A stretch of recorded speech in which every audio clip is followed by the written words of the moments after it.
The city of Hilliard is a hotbed for innovation and new technology. Hilliard City Lab fosters this growth through its entrepreneurial ecosystem and high-tech commercialization incubator. This is where ideas come to life. This is Hilliard City Lab Connect.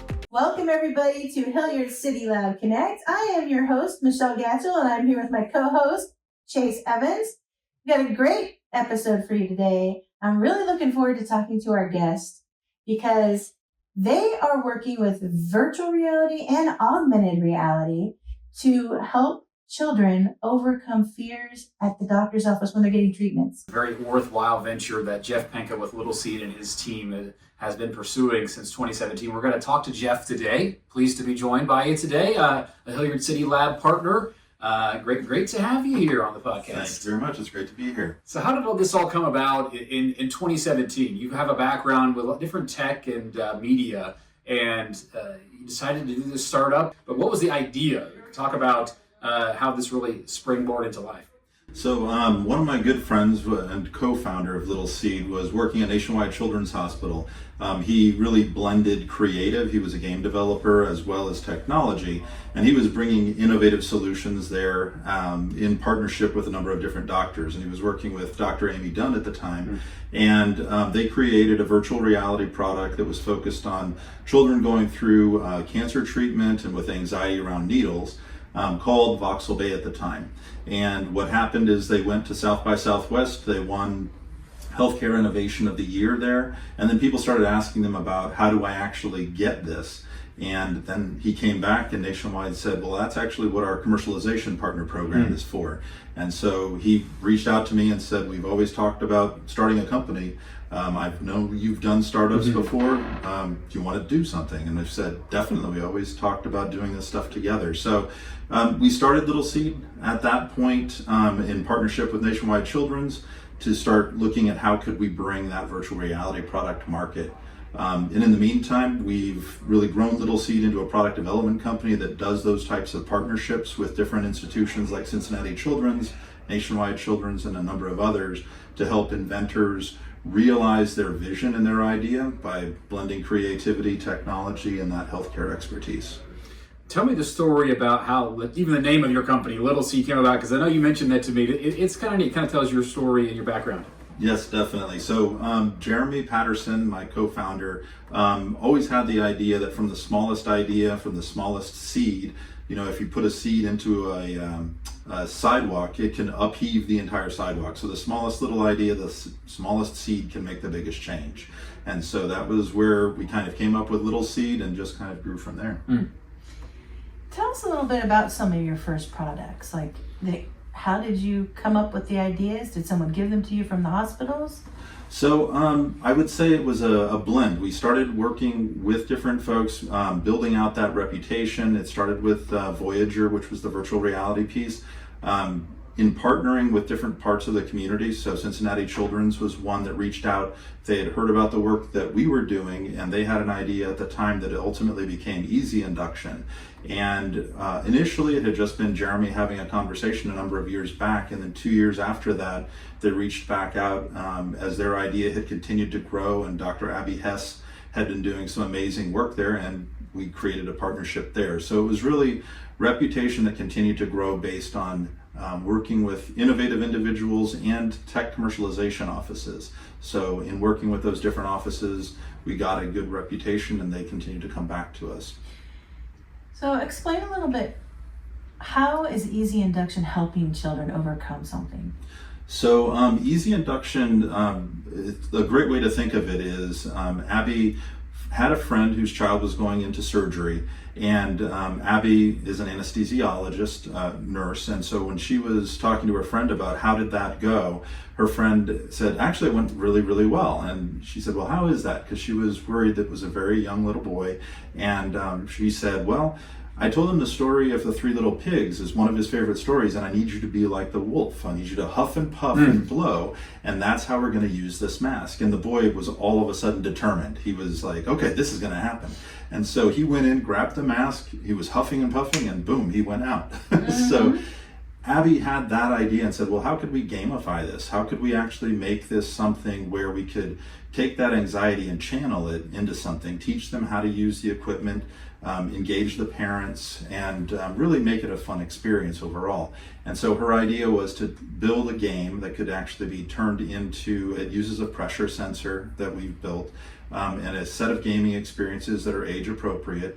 First to educate the children, then to distract them, in between while they're waiting, and then when they actually go to the OR, they get to play the next level. And so it's really turning it on its head and giving them control in a situation where they normally wouldn't have that control, and giving them almost something ironically to look forward to when they're going into what can be a very scary environment. So in the pre-op room, they have like a physical mask and are having this tablet in front of them playing the game, and breathe in, breathe out. And just so people can visualize that. I mean, if you've had any children that have gone through this, and Michelle mentioned at the beginning, she was one of those kids that had anxiety. Terrified, And you mentioned, I've talked to you before, Jeff, how kids enter anesthesia, that state is how often they come out. So if they're, kicking and screaming and a lot of anxiety, I mean, when you're 4, 5, 6 years old, sometimes even younger kids have to go under anesthesia for procedures. So, I mean, just, you have kids of your own, and you said you've dealt with some of that in the past. Just what a difference this is making, and you're turning this and making a difference in all over the country, and hopefully you can take this even globally someday, huh? Definitely. And the way that it works is that there are about 4 million pediatric surgeries a year, and about 75% of the time, roughly up to 75% of the time, people are reporting anxiety. And so when you go into a surgical scenario, how you often go under is how you come back out. So if you're going under, and in some cases it can be very extreme, if you have to have someone holding the child down while they're getting that mask on, how they come out can result in things like night terror and other things. So if we can put them in a position of control, put them at ease, teach them how to use the mask, so they're actually using the equipment that is what they're going to be using when they go in and they go under the anesthesia, that actually improves the outcomes significantly. And that product's to market now, being used in hospitals currently, correct? Correct, yes. And we're actually launching that broadly. Last year was what we called our early adopter year. We had a number of sites that were giving us best practices so that we could enter the market with a broad awareness of the different scenarios that people might be using and give them suggestions on how they could actually use the technology. It also resulted in adaptation, so adapting the gameplay experience, adapting the case that it is shipped with, and so all of that was really well informed last year. And your team's really, everything in that game, as far as the design, all the creative display on that, and the technology behind it is on your team takes care of all of that. We've developed everything. We work with the Hilliard City Lab. We have partners both in industrial design engineering with applied experience and with electronics and manufacturing with Converge Technologies, where we're building boards in-house. My team does the creative and the technology. We've then designed those boards with applied experience in Converge systems, and we're manufacturing those all in-house now. So you've been at Hilliard City Lab Company for about a year and a half. For those that aren't aware, a big part of this podcast, obviously we're talking about, is Hilliard City Lab, the initiative within the city of Hilliard. I'm on the communications team with the city. And a few years ago, folks kind of put forth this initiative that supplies personnel, obviously support from city staff, infrastructure support such as our Hi-Fi fiber optic network, high-speed quality technology, advanced equipment over in the City Lab Incubator, and then also access to funding as well through grant funding through our Hilliard Development Corporation, innovation grant funds, and others. You've been able to take advantage of that. How big of an advantage, I got to ask you, Jeff, is being in this City Lab ecosystem here in Hilliard? It's outstanding. When you're doing a startup or you're in the entrepreneurship game, oftentimes it can be very isolating. And so you learn to grow through partnerships, you learn to grow through collaboration. And within the Hilliard City Lab, having that right there next to you, it's not just someone at a co-working space. When we need to do things like injection molding, or we need to do electronics manufacturing, or we want to talk to people that are used to seeing the same kinds of challenges we do with funding, with other things, you've got partners there, not just people that are willing to listen, but people that actually do something. And so the economic development side, for example, with Hilliard has been outstanding, because as we've gotten grants in some cases at a state level, or as we have been able to bootstrap fund things, Hilliard City Lab or the city of Hilliard has been able to come in and do some matching with us that's actually just helped us step up another notch. So that's been outstanding. That's what I've said to everybody about the community is they actually put their money where their mouth is, and then they actually put the effort behind you and supporting you. One of our big partners is Converge Technologies, and they've helped you create the boards. They're over there. John Bear's in charge of that over there, who works a lot with Hilliard City Lab. Talk about how literally you could walk over and create those boards and have that partnership, tap into that technology and those resources and the expertise. You're an expert on a lot of stuff, Jeff, but you're always learning around. This is such a great environment, the camaraderie, and just to learn and draw. That's the idea of any incubator, right? Definitely. But there's so many like-minded people in here that want everyone else to succeed too, which is kind of unique. How invaluable is that for your business and LittleSeed? It's outstanding and critical for us because we like to be able to support Ohio businesses. Oftentimes when people talk about electronics, they'll say, oh, well, we're just going to ship that out. We'll have something shipped back to us. For me, literally, it's a 15-foot walk that I can walk out of my office, walk into the next room, and I'm working with John and his team on board design, board manufacturing. When people talk about just-in-time manufacturing, we literally have got to the place with designs where we can have things created for us that we're in turn shipping to customers within a very small turnaround. So I'm not having to do 3 months ahead and hope that the right thing comes back from somebody else. It's a partner that has, existence right there in my own building. So I'm curious, you're doing such special work with helping children overcome their fears when they're going through really tough times. Do you have any personal stories that you've heard about how it has specifically helped kids? Yes. So in the case, for example, with easy induction, we've heard both stories from patients and parents as well as the clinical staff about the impact that it has from each of their points of view. One of my favorite stories is about a young girl who she loved using easy induction to the point that, and she has surgery on a regular basis, she's had to deal with anesthesia, that she actually used markers and created a manual for the doctors that explained how to use easy induction correctly. And it was like, not even an if, but how. Yeah. And then her parents talked about how, for her, surgery had been a point of anxiety, and she was somebody with regular experience, and that it was a real fundamental change there.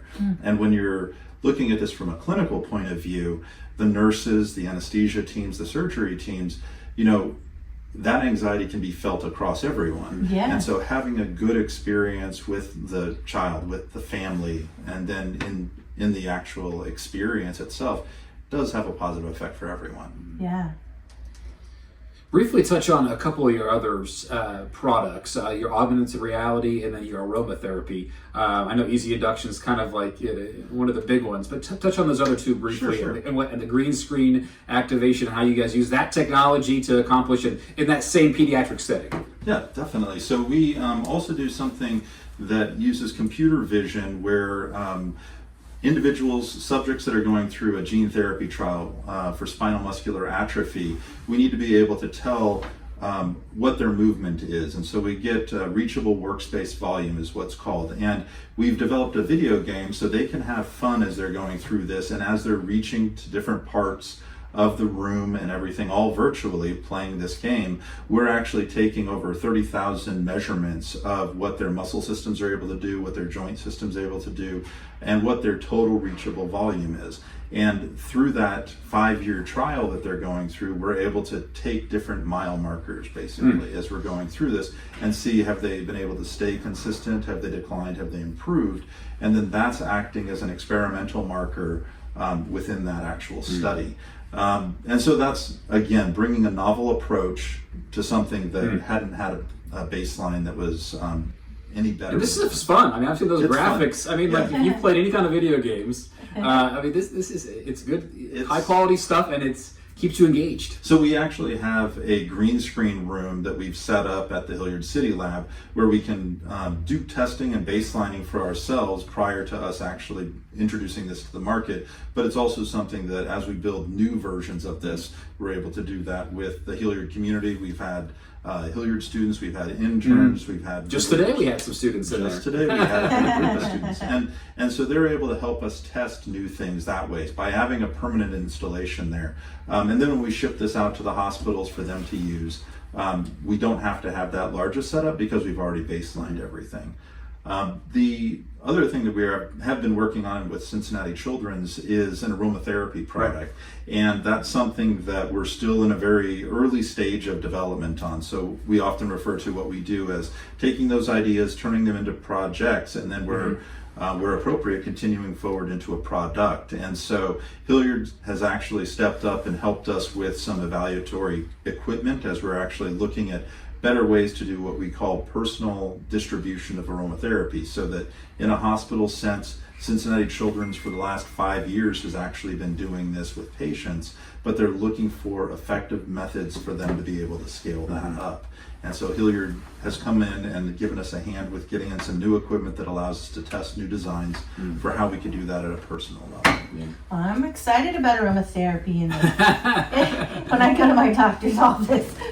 Well, it's a really important thing that when we talk about using it in a clinical environment, you want to make sure that you're not introducing things that could lead to infection for populations that are dealing with cancer therapy or other things where they've got immune compromised scenarios.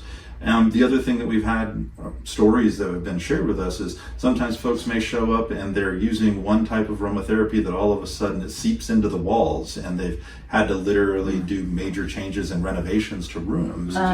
It was well intended, but bad outcomes. Yeah. What are some examples of your scents that you have there? So they've got a variety of scents that include lavender, orange, a variety there. But the real key is that they found a distributor that makes those oils that shares chemical sheets on it and everything. It's you can't really say hypoallergenic, but they've actually tested it across all of that. And so there's significant transparency in the way that they're approaching this, which isn't something that you yet necessarily see if you just go to a store and just buy an aromatherapy diffuser. Yeah. One aromatherapy is not the same as all. Right. And so building something that's appropriate for a clinical environment and these specific needs is really that next generation of innovation. I've smelled a few of these. Yes. They're amazing. Are they? Plus it gives the kids options again. It just it captures the senses, takes their mind off of the anxiety, and again, it's another way to do that. So it's genius. It's unbelievable, isn't it? What Jeff People seems go doing. to spas and pay a ton of money for aromatherapy, so I'm just saying, why not bring it to the hospital room and let people relax? Yeah, definitely. It's a unique approach, but you want to keep it personal. You want to keep it safe. You want to address all those kinds of pieces. So. Yeah. So what area? I mean, you're meeting a lot of doctors, and what area haven't you gone into that you're thinking in the future you want to go into? Well, so part of it, as you're developing a product and bringing it to market, you want to make sure that you're really meeting that focused need. Mm-hmm. But as an example, with easy induction, having a sensor-based system, a tablet, it's really turned into a broader platform that we can build on because we have a high-quality system there.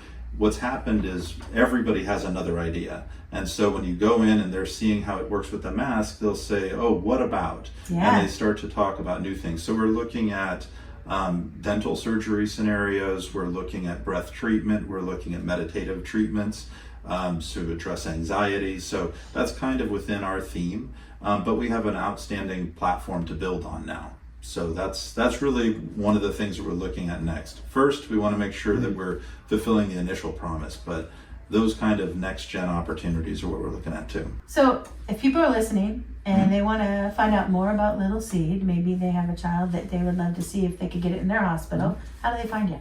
If you go to littleseed.io, that's our website, and there's a place on there where you can reach out to me directly, you can reach out to the team directly. If you're interested in working on projects with us, if you have those kinds of ideas that you want to actually see, does this have a place to go? That project to product is something that we've done with a variety of groups. But if you've got a personal need, like you're describing, we have a lot of connections with the hospital community, and you could send us a question, ask us, are you familiar? Here's the hospitals that I work with. Do they have this? And if they don't and you're interested, we're always happy to facilitate those conversations too. Fantastic. We're thrilled to have you in Hilliard. I don't know. We're thrilled to be here. Yeah, I mean, it's just awesome to have you be part of the Hilliard City Lab initiative and your team, which I think is kind of growing as well. You got, Yes. you know, That's very the talented team. very, very talented, and it's terrific because we've been able to keep talent here in Ohio on the technology, the creative. That's something that wasn't normal, I would say. You know, COVID and everyone doing work from home changed some dynamics, but we've been able to really work with some outstanding partners from Ohio State, Ohio University, CCAD, a number of different areas here where we do a great job of combining creative and technology, and then we have some outstanding healthcare partners in just this region. So The future is bright for LittleSeed. You got to keep It your eye really is. on this company And because for the children, gosh. yes, definitely, Yeah. definitely. So thanks for stopping in today to our podcast, Jeff. Well, we thank you very appreciate much it. for having us. We look forward to continuing the story with you. Awesome. Great.